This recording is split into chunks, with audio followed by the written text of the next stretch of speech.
Hello, Tisha. Hi, Jen. Sometimes I actually listen to our podcast, believe it or not, which is kind of weird, but sometimes I do listen to our own podcast. Is it weird to And like listen to our little conversations? yeah, sometimes, but like, I don't know. I have a love-hate relationship with the cheesy hi, Jen, but like, I love it. But Uh-huh. audience, please tell us what you Let think. us Do you know. love our cheesy intros or not? Do you listen to the intro or do you? This is a buzzy subject with some other podcasters. Yeah. Do you like the intro when we like have a little chat here or do you not? Email us Yeah. nowwhatpod@gmail.com to let us know. Yes. Or on Facebook, Instagram at the Now What Pod. Yeah, do it. We want to know. I am tired tonight. Like tired. Like I could Yeah. fall asleep right here. Yeah. I felt like earlier I was like, I know what I'm going to talk about when Jen and I do the intro. And now I have absolutely no idea. But, that's okay. We Well, can, because last week I talked a lot about the boys going away to Camp oh, Aaron, yeah. and it was a big success. They had a great time. Yay. Logan got on the bus without even saying goodbye to me. Wyatt made friends instantly with Pokemon and was the last kid to get on the bus because he was too busy trading cards. So that was great. And they were gone, which was great because I had my show and was like literally at this venue for 13 hours. It was a long day. Yes. It definitely, I'm 45. It took me a few days to get over that. A run through, a dress rehearsal, two shows, all in Yeah. heels. Like it was a lot, but it was so fun and I'm so glad I did it and I can't wait to do it again.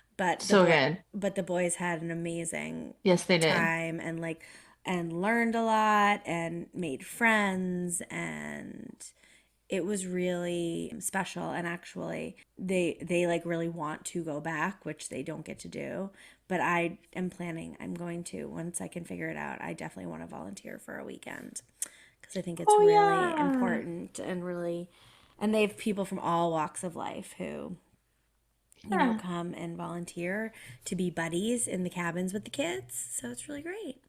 So we had like a really good weekend and they're still pulling this, but we didn't have our iPads all weekend, every day since. And You, like they're pulling this whole, we didn't have our iPads all weekend because I have a pretty hard and fast rule, like no iPads before school and no Mhm. iPads after 7 o'clock on school nights. And they are trying to push it. And it's like Wednesday. They came back Sunday and they're like, oh, but we didn't have our iPads all weekend. It's like, I don't Enough of care. that. I don't care. So maybe our listeners don't know, but I am a teacher at the school where Jen's boys attend. I've seen your boys this week, and I Yes. had a conversation with Wyatt and I asked him about his weekend and if he liked camp. And he was very emphatic about letting me know that, according to him, he ate candy all weekend, Oh, just yeah. candy. How was it? What did you do? I ate lots of candy. Well, then that's a perfect weekend to him. Only candy.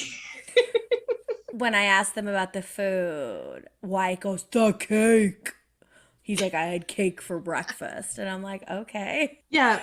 He was pretty pumped that it was like buffet style. So like you could eat whatever you wanted, what was put out. And that was funny. And then like when your kids are put in that kind of situation, it's just really interesting because like Logan was like, I mean, they had tortillas, but they did not have sour cream and cheese and salsa for them. And he's like, they had like turkey and lettuce and tomatoes and stuff. And I'm like, because sometimes people make sandwich type things like Yeah. wraps. I don't make wraps. Like if we have tortillas, we're eating tacos or burritos. Right. And So that so was like a he new experience for he him. was like so like kind of perturbed and peeved about it, to be honest. And I'm like, well, honey, that's what like some people do. But like you get exposed to things that other people eat or whatever. So it's a good experience. When I went to camp when I was in grade seven, was it Hmm. grade seven? I don't know. And there was a camp counselor who was she would make like Wonder Bread with peanut butter and she put Rice Krispies on it. And I was Oh, like, that's pretty what? good. It's actually pretty good. And so I spent quite a few years as a teenager eating peanut butter and Rice Krispie sandwiches. So there's a recipe from me. Well, you want to know what that sounds like? So, my favorite candy bar is not something that's readily available here, but it's my favorite at home, and it's called a whatchamacallit. Bring me one. And a What is it? whatchamacallit, it's peanut butter and Rice Krispies with a layer of caramel wrapped in chocolate. All right, I want one. They're I'm good. in. Sold.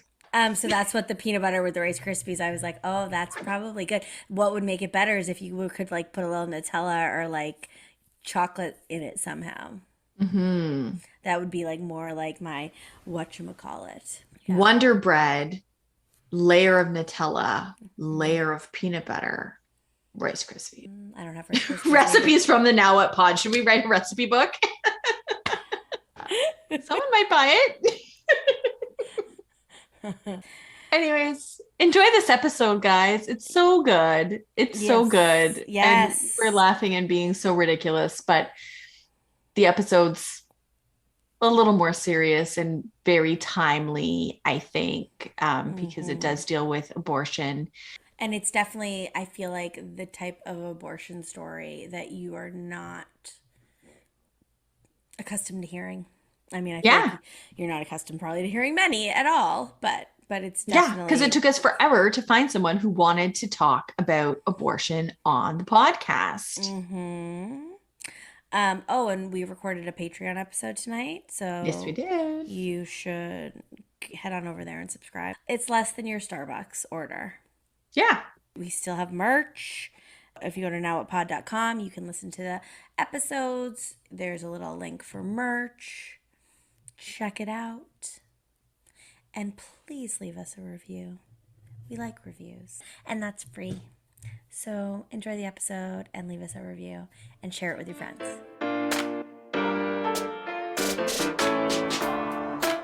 Hi, I'm Jen and welcome back to the Now What Pod.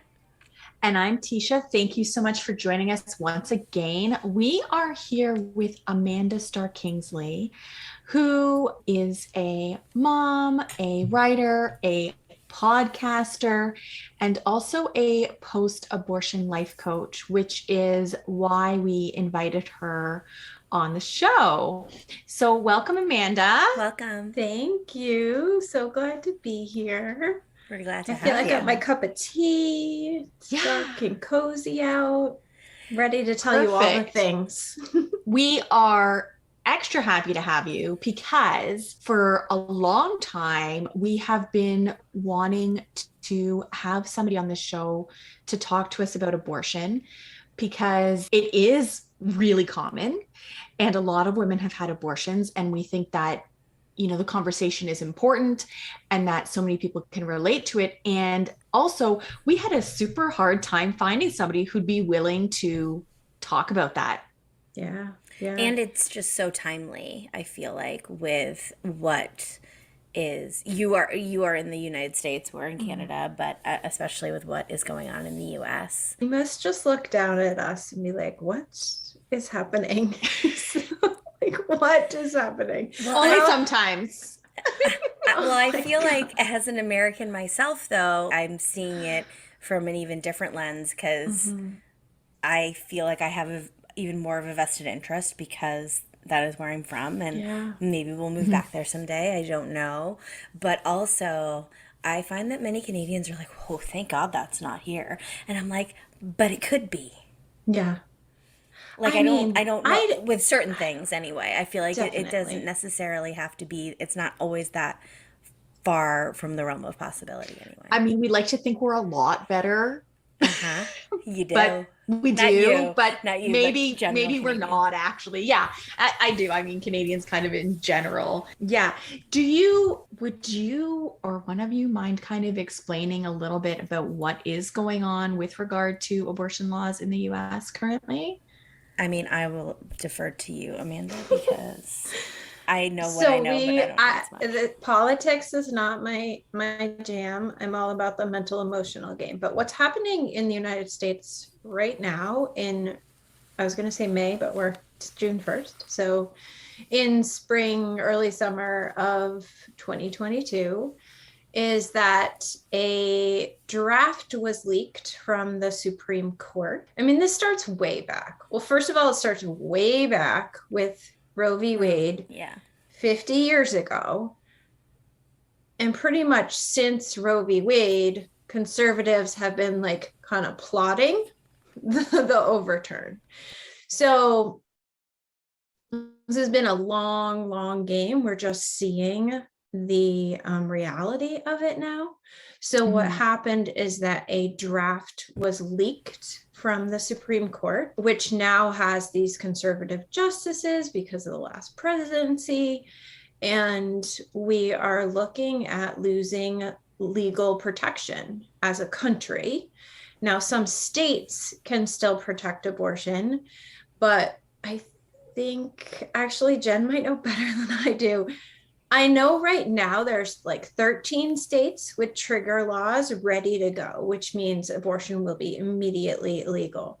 But that number, there may be others that already have that like set in place. So abortion access here is really messy. It's like very state to state variant, and it's looking like it's going to become more and more inaccessible for people, which is just terrifying in so many ways. So I don't know, is that like a brief enough summary? Do you want to add anything? No, I think that's it. I think what is really different when you're talking about access to things like abortion in Canada versus the US, because so many of those things are regulated on a state to state basis, it is really different. And while it could be different provincially, like from province to province here, the provinces are like bigger than the entire Northeast. So unless you live right on a provincial border, you don't see those differences. I don't know if that makes sense. Amanda's in Massachusetts. I grew up in Massachusetts, and you can drive from Boston to Chicago in one day, and you've gone through like 4 or 5 states. Yeah. And potentially which would just not 4 or 5 different laws, right? So, or 4 or 5 different situations. Massachusetts well protected and will probably be a state that a lot of people travel to. But the reality of traveling for abortion care just creates so many problems. Yeah. So many injustices. It's really, I've just been doing a lot of crying lately. It's petrifying. So yeah. How did you get into this kind of work? Because this is, that's a good question. So like you said, I am a mom. I was one of those kids who knew I'd always be a mom. They kind of always obsessed with babies and pregnancy and all the things. I went to midwifery school. I had an interest in being a home birth midwife, many, many birth related interests along the way. I was a doula for a lot of years. I've attended a lot of births. So my degree was in women's studies. I just was very much in the world, but I didn't know the story personally. So I kind of identified, I'm pro-choice, I support a person's right to choose. And that's kind of where it ended until I had my 3 kids and I knew I was done. And I thought I had an IUD in place. It fell out. I think it was after 2 years. It fell out. I didn't know it fell out. Well, I have no idea when it fell out. That was when I learned it fell out. And I was I was in my late 30s. Like I said, I had 3 kids. They were like 3, 10, and 13. And I did not want to have another baby. I did not. It was like strictly a lifestyle choice for me. I didn't want to put my marriage through that. I didn't want to put my family through that. I didn't want to change diapers again and nurse all night. And like, I was ready to do my game. So abortion became something that I was much more intimately acquainted with. And then it really shocked me. It was kind of like very confusing how little I knew about it before it was something that I moved through on my own. And I think what was most confusing for me personally was it always felt like this very feminist, empowered choice. And it was supposed to feel like I'm taking control of my life. And isn't this amazing? And I'm so grateful for my care. And like all those things were true, but it was also really sad, like really sad. For me, that was a baby. Like I'd already had 3 kids. And when they were 6 weeks old, they were babies, like in my mind. I'm not saying like it is a fully formed baby but like spiritually to me. And so in my mind, I wasn't just like saying goodbye to an embryo or like, you know, ending the life of a fetus that didn't really look like anything. Like it was a deeply emotional experience to say no to a pregnancy. It was just something I never thought we all don't think we'll go through. Yeah. But especially being in my late 30s, all 3 of my kids were planned. I did have a miscarriage, which was but my reproductive well-being up until that point was very structured and very lucky. Really. Yeah. I just got lucky. Like the birth control worked for me and the IUD worked for me the first time. And I say now, like, this IUD worked too. It's just that I was in the, 1% instead of the 99%. Like it worked based on statistics. It just wasn't in my favor. Right. So it definitely caught me off guard at that stage in my life. And I thought when it happened, I was pretty quick to assume it was for a reason. Like, and if it wasn't, I was going to make it a reason. I was going to turn it into something. But I just thought I would like maybe write a memoir and move on with my life. And then as I started digging deeper and deeper into my experience and noticing the gigantic hole that sat around abortion care, I felt like she came so I could do this. Like, this is her. Like, this is her work. And that doesn't mean I have to do it forever or that I'm like proving my abortion right. It's just like, to me, it feels very much, it was a pregnancy with this work. Like this body of work came out of that. So I do kind of believe it was all spiritually led in some sense, but very unanticipated. It's interesting. I've never thought about it in these terms, but when you go, I think in a lot of places, and I don't know, but you go to, have an exam and talk to somebody about having an abortion, typically they have to like educate you in some way on, or bring up other options, or talk a little bit about the before, much like this whole lengthy prenatal care that a woman gets. And then after, it's like, here you go. Ta-da! And it's kind of like the same, but it really mirrors the experience. And in a way, and in both cases, they're rife with trauma. Yeah. We have said so many times on this show, even the most picture perfect pregnancies and deliveries have traumatic elements. And there can be, trauma that comes out of them. And I think there's this idea that with abortion, because what most people think is that you're choosing this. Like, oh, you going out and got yourself knocked up and you're choosing this. Yeah, why should you be sad about this? That is so key, because I think that people think that women don't care, that they're just like, oh yeah, I don't care, whatever, I'm just gonna go get an abortion. This is sort of the rhetoric, and like that you just move on. And every woman I've ever talked to about their personal experience with abortion has talked about it being very difficult, and yet nobody talks about that. So it's not surprising to me that you said the feelings that you had kind of were unexpected, that you thought it was going to be this like, I'm so empowered, because that's kind of what is put out there. That's the only side of it that people are willing to maybe talk about. Totally. I thought there were like 2 choices. I would either be really empowered or I would hate myself and regret the whole thing. I had prepared myself for the latter. Like, okay, what am I going to do if I regret this?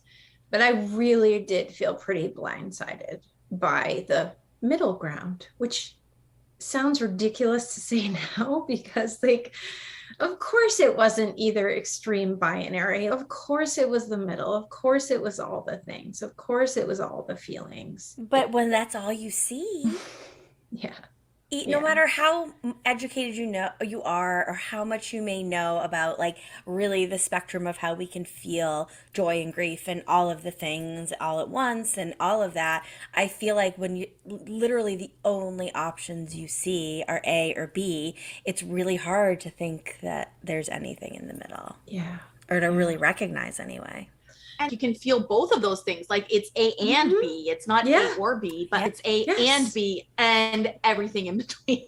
Exactly. Yes. I have a t-shirt design that says relief and grief, gratitude and grievance. It's all the things. It's just there weren't, like you said, in relation to our experience with pregnancy still. There's not a lot of, you think there's a lot of resources, but there aren't. And then with abortion, there's just really, really very few. There's nothing. So it just was like this empty space. And I like couldn't reach my friends were all midwives and obstetricians and doulas and lactation consultants. Like I was as birthy and like reproductive as it gets. And everyone was like, yeah, sorry that happened to you. Good luck. They don't know how to support you either. No, they had no idea. Well, I'm curious to know in that, since that was your community, what was the response?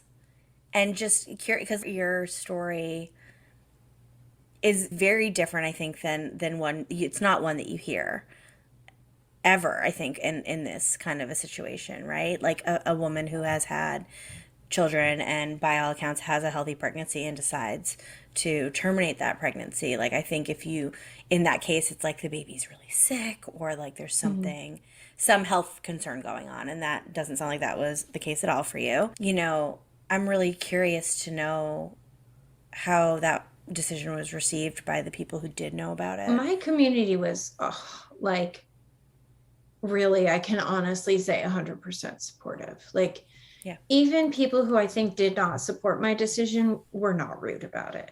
Like, and I'm talking like hundreds and hundreds of people who knew. Like so my you community. Didn't keep it a secret. I did not. I shared my story pretty early because I'm the kind of person who wants to know, like, are you really here for me or are you only here for me if I follow your rules? So I'm very transparent. I like share it all. I talk about it all.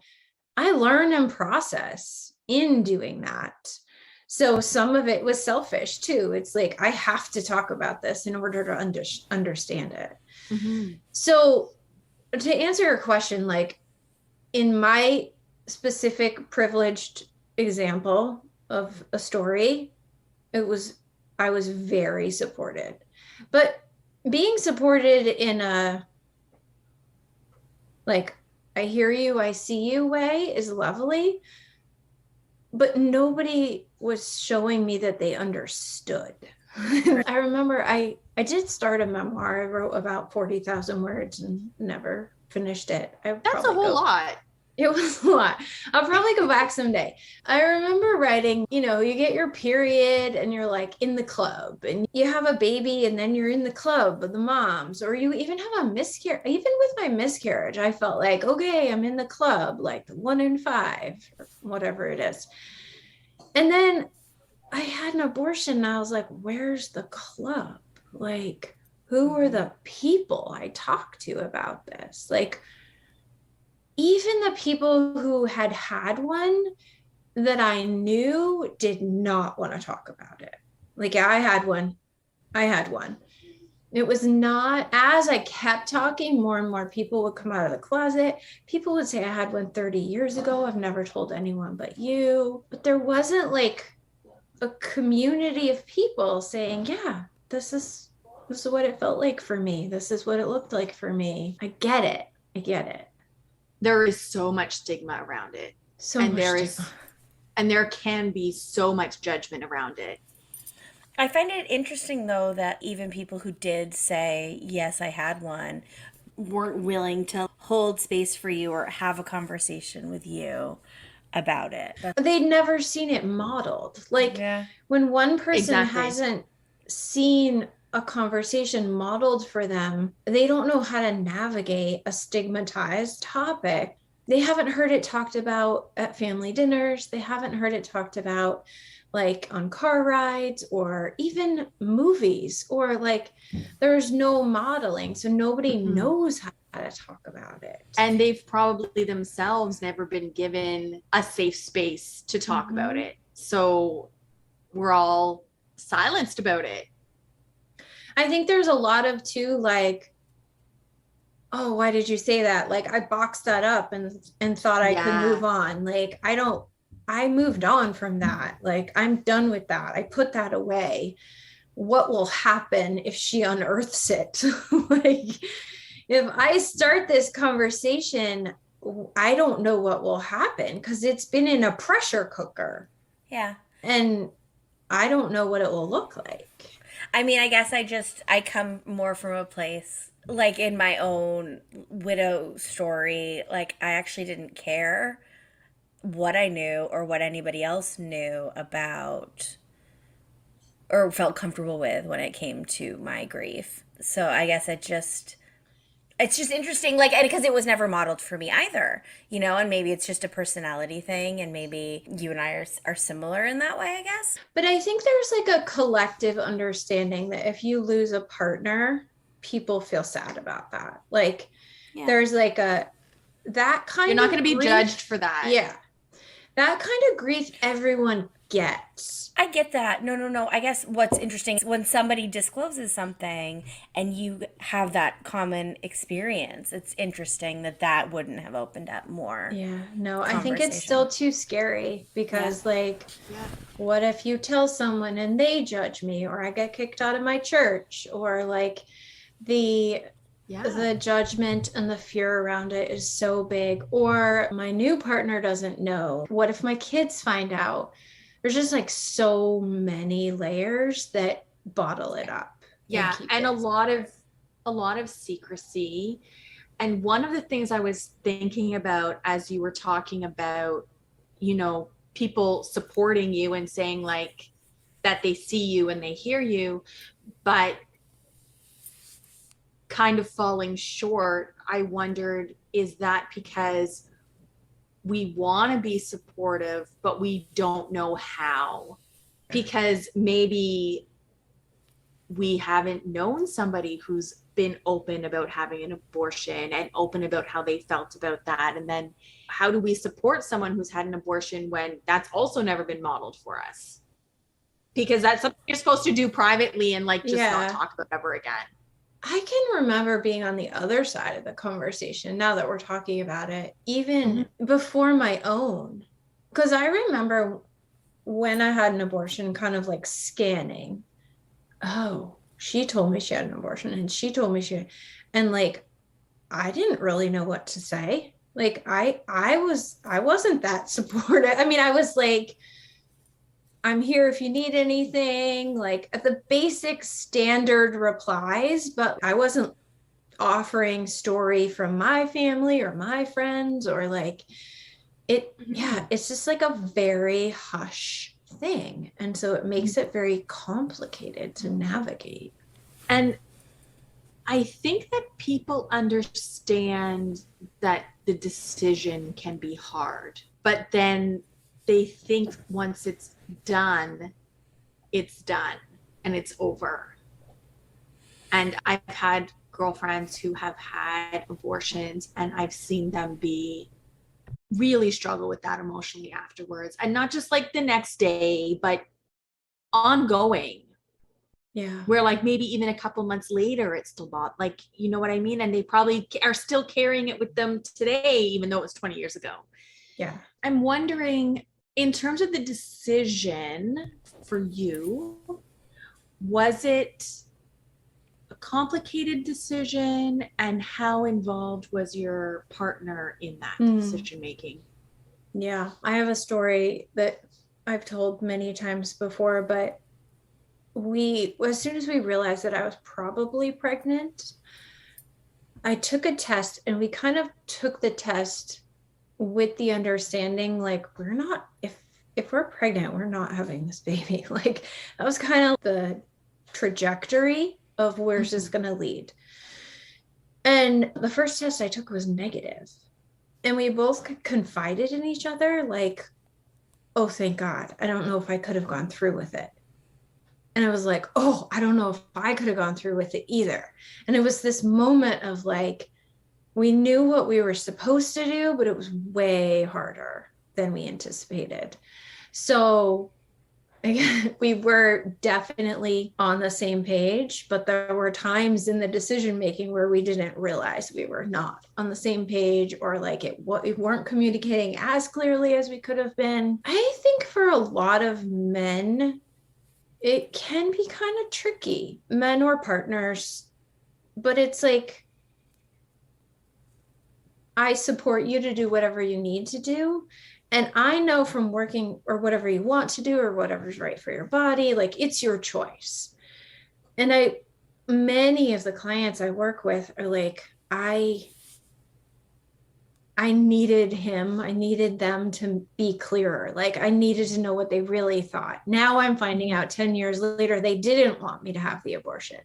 So it's like, it's very untalked about and very tricky to navigate, even as a super loving, committed, long-term couple. Like, it was hard. I cannot imagine like new relationships. And like, there's so many other places in our life that this would have gone really differently. For us, it brought us way closer together. It made us stronger. It showed us a lot of things in life that we hadn't seen or weren't willing to see. We were on the same page. So it's turned out like to really pull us together, but it's not easy to walk through.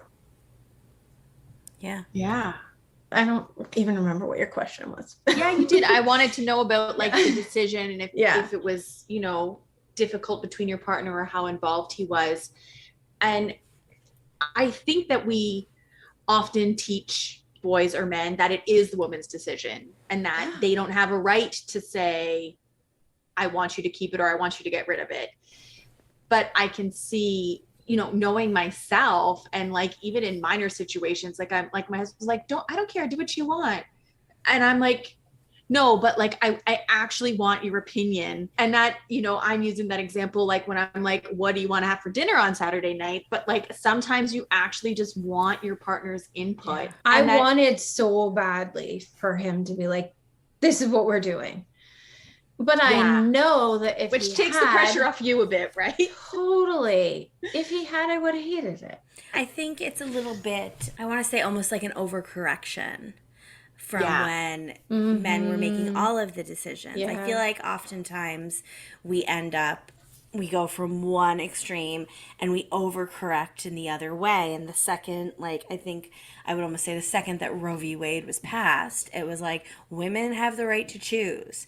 It's not couples. It's like, because the fact of the matter is it is a couple thing. Like, yes, when it comes down to it, it is the woman's body and it is reproductive health. And I will support that until the day I die. But it is a couple that this happened to, right? Yeah. When I say a couple, I mean totally. 2 people.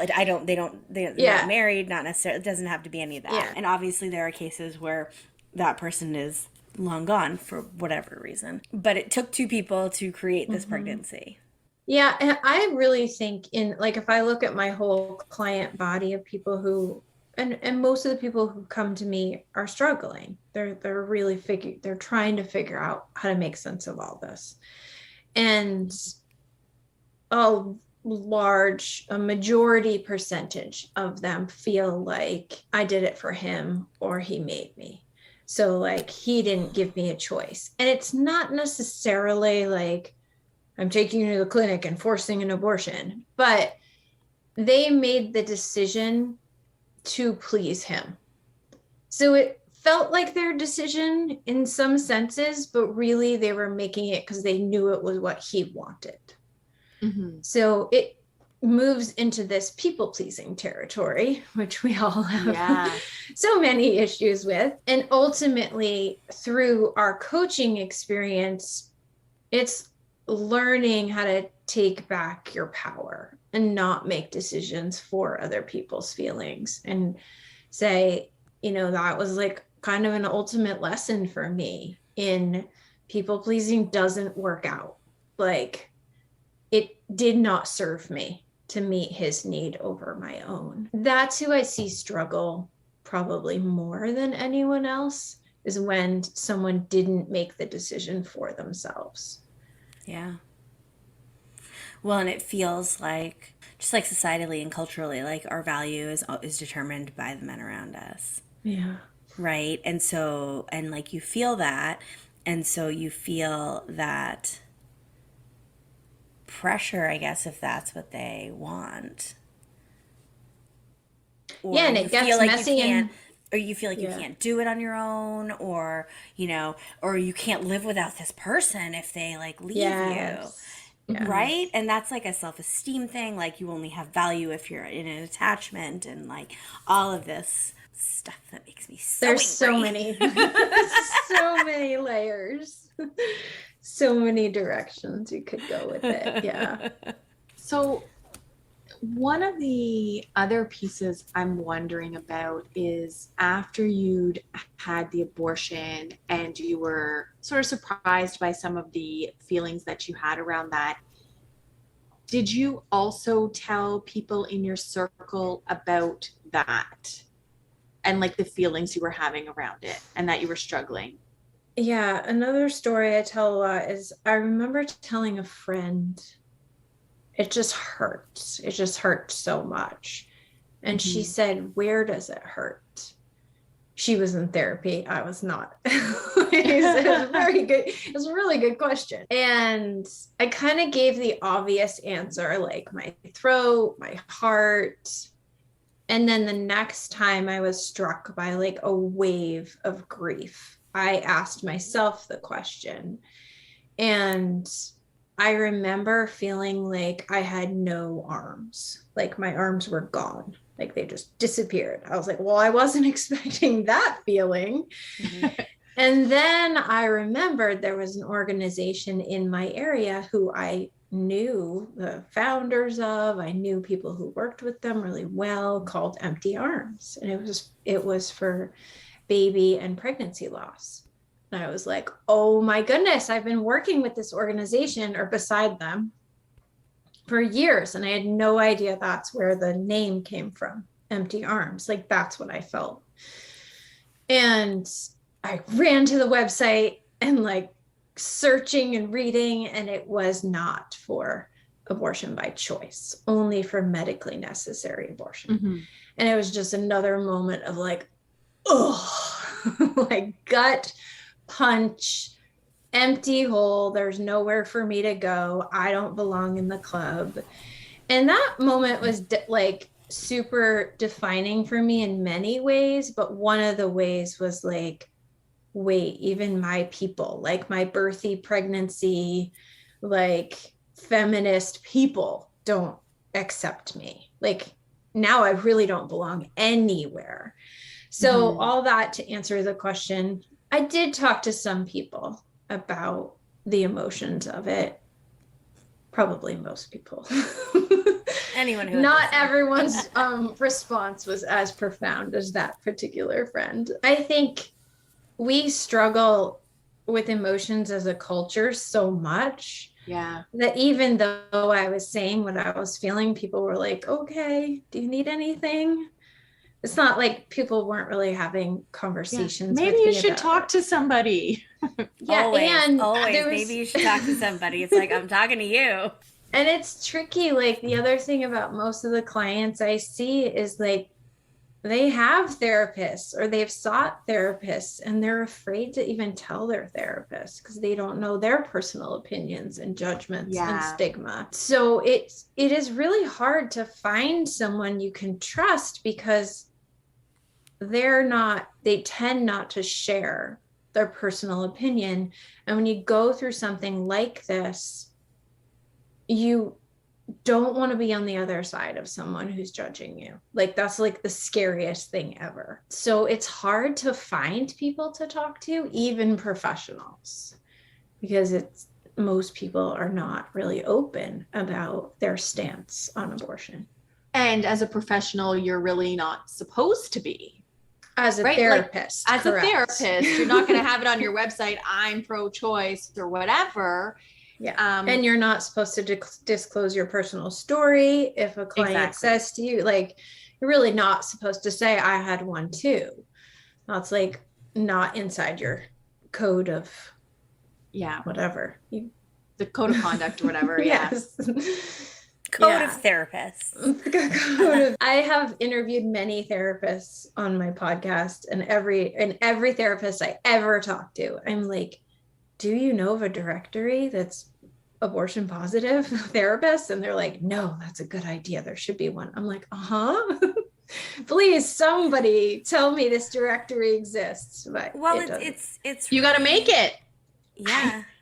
I'm not in the therapy world. Like, I can give you some coach names. You got to align with a therapist who will start that, though. I am. And they're all still afraid to, too. It's really complicated. It's messy.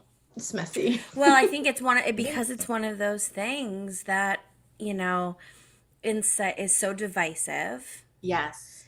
And actually has shown to incite violence. Yeah. Which is so messed up. I don't want to misquote, but I do think that there was an incident here in Toronto regarding an abortion clinic, like when I was younger, like many years ago. I think they're called abortion clinics too, because it's not all any of them do, by the way. Some are. Right? But they are. Oh, and thank you for correcting me, because you're right. Yeah. That's like in regular conversation, we say abortion clinics, but like family planning does so much more. And also, like here where we live, they're also not called abortion clinics, because there aren't like just places you go and they only do abortions. That's also here it's like here in Canada. Defund Planned Parenthood, and it's like Planned Parenthood is like 2% of their operating budget or something is abortion care. I mean, when I was in graduate school and too old to be on my parents' insurance, that's where I got my birth control. That's where I had my internal exams. Like, that's where I had to go for all of that stuff. That's a very small percentage. Yeah. I wasn't even correcting you. It was just like making the broad thing that like they are referred to as that, though, but they are still. It is. And I just came out without even thinking. And so many people say that, and you're right. They're not, we don't really have like abortion clinics. So I don't even know, like, where did that term even come from? Well, there are independent clinics that offer primarily, but it came from politics. I'm not that well versed in how it all works here in terms of like, I don't really know where you would go. Well, in Canada, it's abortion care. It's all covered by your medical care, right? Like it is. Yeah. Yeah, so you wouldn't be paying for it out of pocket. Our laws in Canada are a little bit different than like what you have in the US. So abortions are not illegal in Canada. Obviously, you can get abortions, but it's also not a right. So it's not protected anywhere in our Constitution. There's not there's not anything that says abortions are legal. It's more just that they're not illegal. Like, does that make sense? So, and I think in the States, there's terms like legal, illegal, and then illegal, which means like, it's not really either legal or illegal. It's like growing tomatoes, right? Like you can grow them or you cannot grow them. Like there's no, like, you just. That's quite a comparison to make. I like it.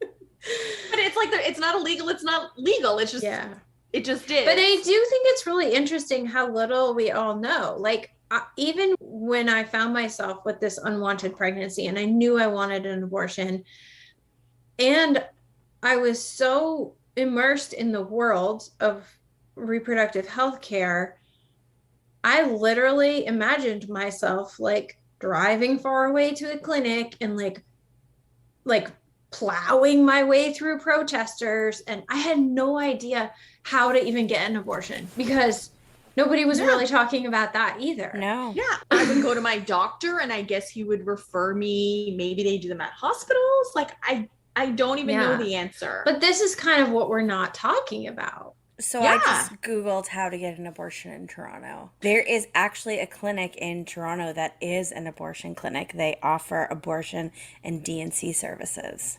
Nice. And that's it. But you know what? They don't even say anything about aftercare. No, most because there is no aftercare.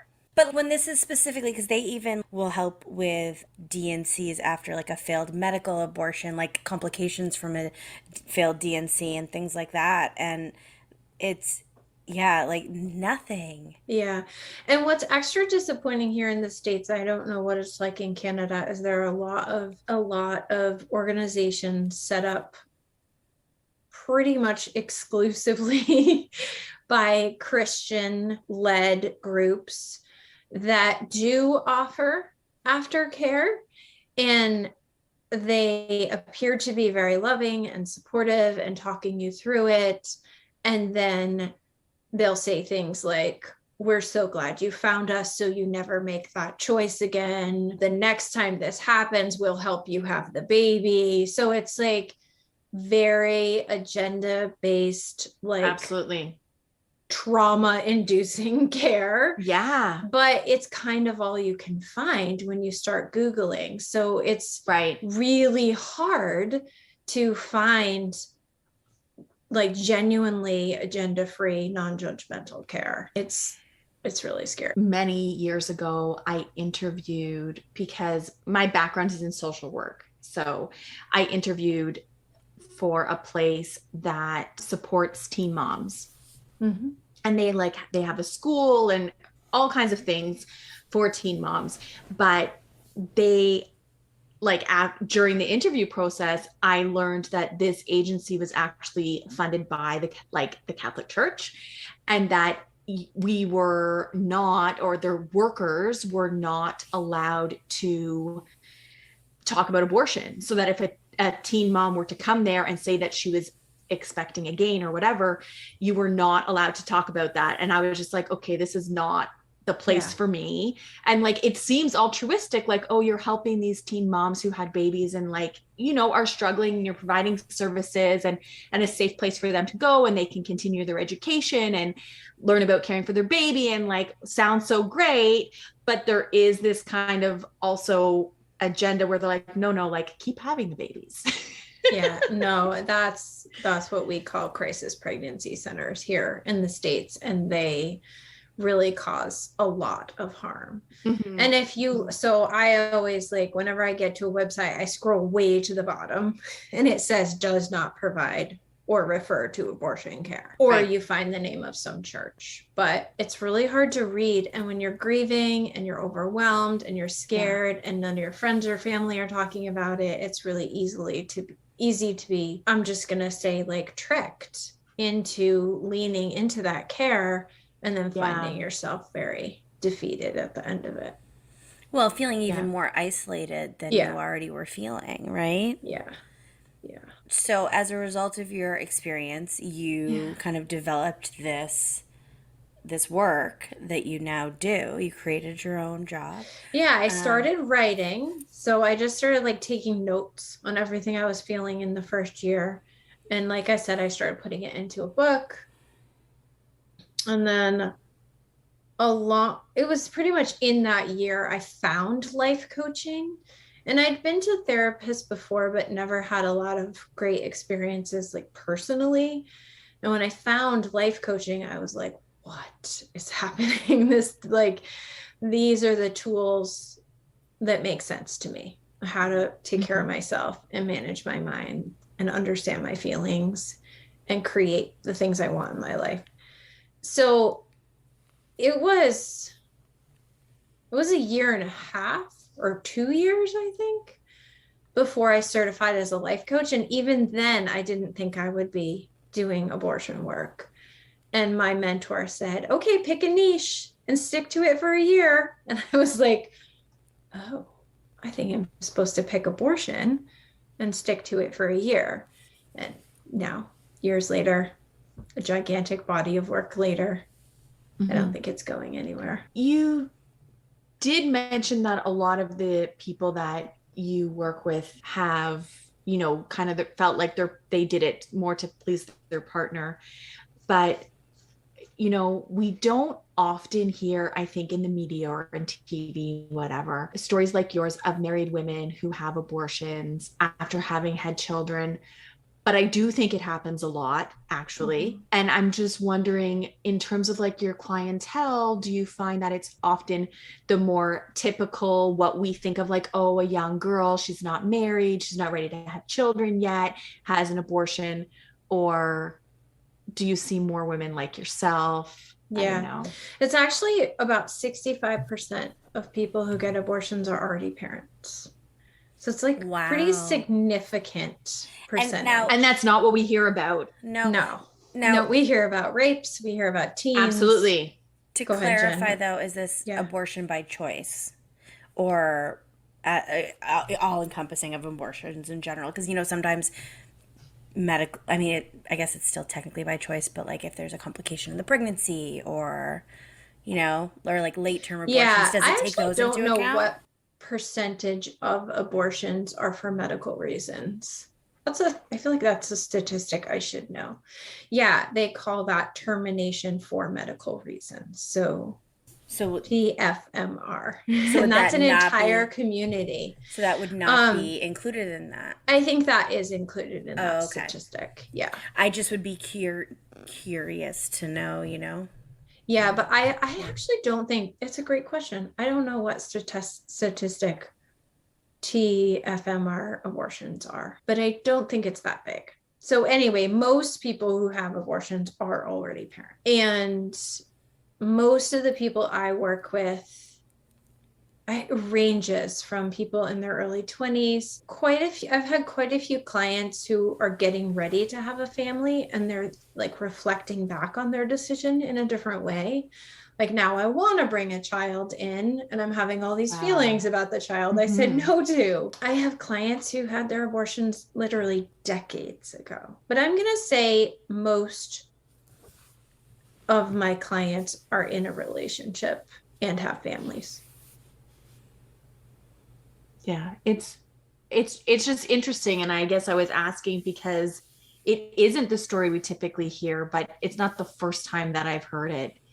And there is a very popular Canadian TV show, which is you can get it on Netflix, called Working Moms. You've probably Jen, seen it. You knew exactly where it's going. Well, I was thinking about that from the beginning, that storyline. Mm-hmm. Yes. And she decides not to have another. Yes.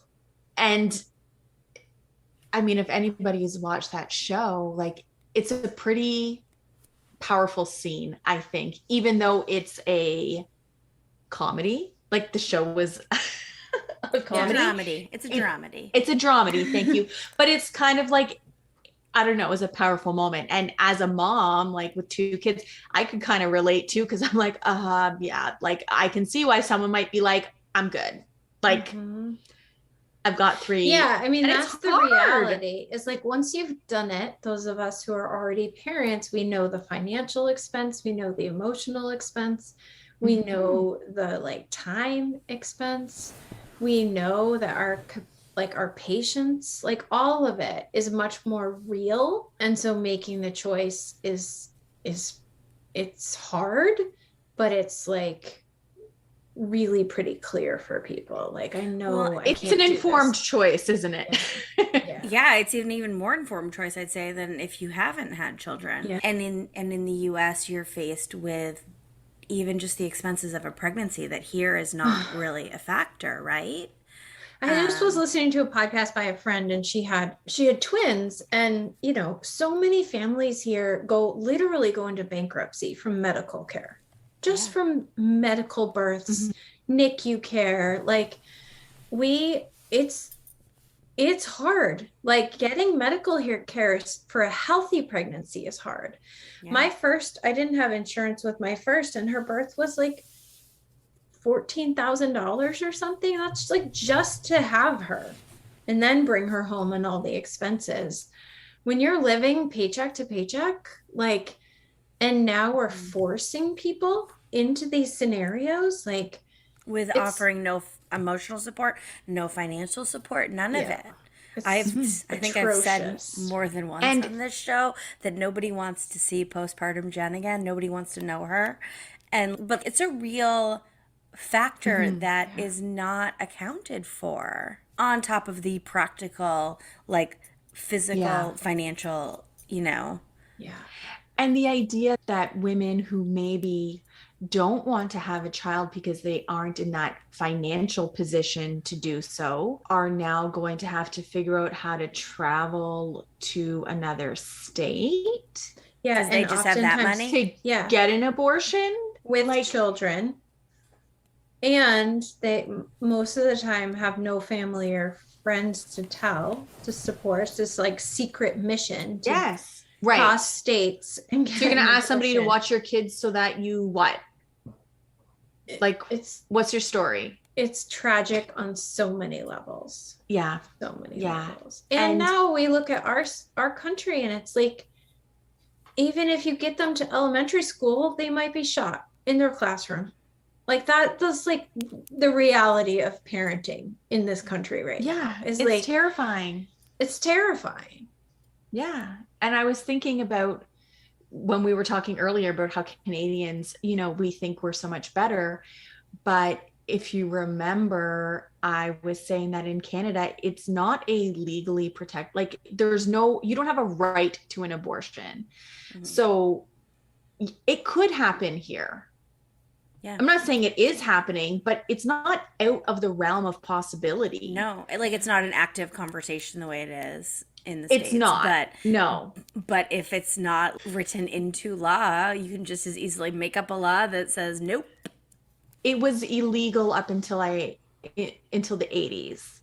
And there was a case, but the case kind of stopped short of saying you have a right to it. The case just kind of said, okay, it's not illegal anymore, if that makes sense. And then they just stopped there because I think to actually make it a right would have been a huge political uproar, right? Why do women's bodies need to be a political thing? Well, I was just thinking, and have you ever seen regulation like this on any other body? No. I'm seeing a lot of, posts and memes and everything around this topic coming up in my social media feed. And a lot of the conversation has been around like how men are making these decisions about women's bodies. And I've seen some really funny things where they're just like, my 27-year-old boyfriend thought that women got their periods for 15 minutes every month. Right. Or I saw one, the boyfriend thought that every woman got her period on the 15th of the month. Yep. We do a piss poor job of educating men on women's bodies. And yet they're in charge of making these decisions. Or they're putting themselves in charge of making these decisions about our bodies when they don't know anything about them. Yeah. It's just... And the irony is not lost on me. And then to add to that, I think just in this time of pandemic that we're living in, a lot of the people that it seems want to overturn Roe v. Wade also felt their rights were being violated when they were asked to wear a mask. Mm-hmm. Yeah. How interesting. Yeah. Yeah. Mm-hmm. And that to me is infuriating. Mm-hmm. Yeah. So messy. It's so messy and so layered. Even if you don't want to get into it, like some deep conversation with somebody about having had one, I feel like the last horizon almost of like, how you don't talk about money and politics at home. Maybe you talk about politics, you definitely don't talk about that. Right. I hope I'm not putting you on the spot here, but there's no spot for me. But we talked about how people just don't know how to support others when they disclose that they've had an abortion, that people do the kind of polite, let me know if there's anything I can do to support you. But really, if someone really wanted to offer their support, what do you think they could do? I feel like even just saying, I've heard that sometimes people have really mixed and complicated feelings after an abortion. Mm-hmm. If that happens for you and you want to talk about it, I'm game. Yeah. I'm here. I'm open. And that I could see opening the door for somebody to say, yeah, you know, like I am having some mixed feelings, because you're like, I've heard that people sometimes have mixed feelings. They're like, oh yeah, actually. Yeah, I like that. I mean, it's so simple, isn't it? Not all of it, but something like that is a really tangible thing that somebody could do and could probably apply to all kinds of situations, not just abortion. Okay. Because it can get tricky really fast to say something like that must have been a hard choice. They might be like, no, it wasn't hard for me at all. No, I knew exactly what I was doing. But to just simply state, like, I've heard people have all kinds of mixed feelings after abortions. I mean, and also just not expecting yourself to say or do the right thing, but keep showing up. Like, how are you still feeling? Has anything else come up for you? If I ever go through something like that, would you be willing to talk to me about it? Like, kind of flip the script a little, like open the door in as many ways as you can. But I think just knowing that it's okay to have all the feelings and none of them mean there's a problem. So if you have shame, it doesn't mean there was a problem and you made the wrong choice. If you have guilt, it doesn't mean there was a problem and you made the wrong choice. If you have grief, doesn't mean there was a problem. It all just means you're human. Like, that's it. And if you kept the pregnancy, you would also have shame, guilt, grief. Like, all the things would have happened either way. Yeah. This is just asking you to look at it in a really, like, fire hosed way. Absolutely. How can people find you? Star is actually my middle name. So I am Amanda Star Kingsley everywhere I'm mostly on Instagram, but I'm on Facebook. My website is Amanda Star Kingsley. My podcast is called Speaking Light into Abortion. The book I have published right now is written more like poetry. It's like 100 post-abortion poems. Wow. But I'm pretty easy to find. Like we said, there's not a lot of us talking about abortion. So you can just Google Amanda Abortion. You'll find it. And everything will be linked in the show notes. Well, thank you so much for taking the time to talk with us about this. Yes. Thank you for having me, and keep talking about all the hard stuff. Oh, yeah. Yeah. Thanks for listening to the Now What Pod. If you've enjoyed this episode, leave us a review. Your ratings and reviews help more people like you find our podcast. Don't forget to subscribe and share this episode with someone you think would love it. You can find us on social media at the Now What Pod. Until next time, we're Tisha and Jen. Remember, your story matters and you do too.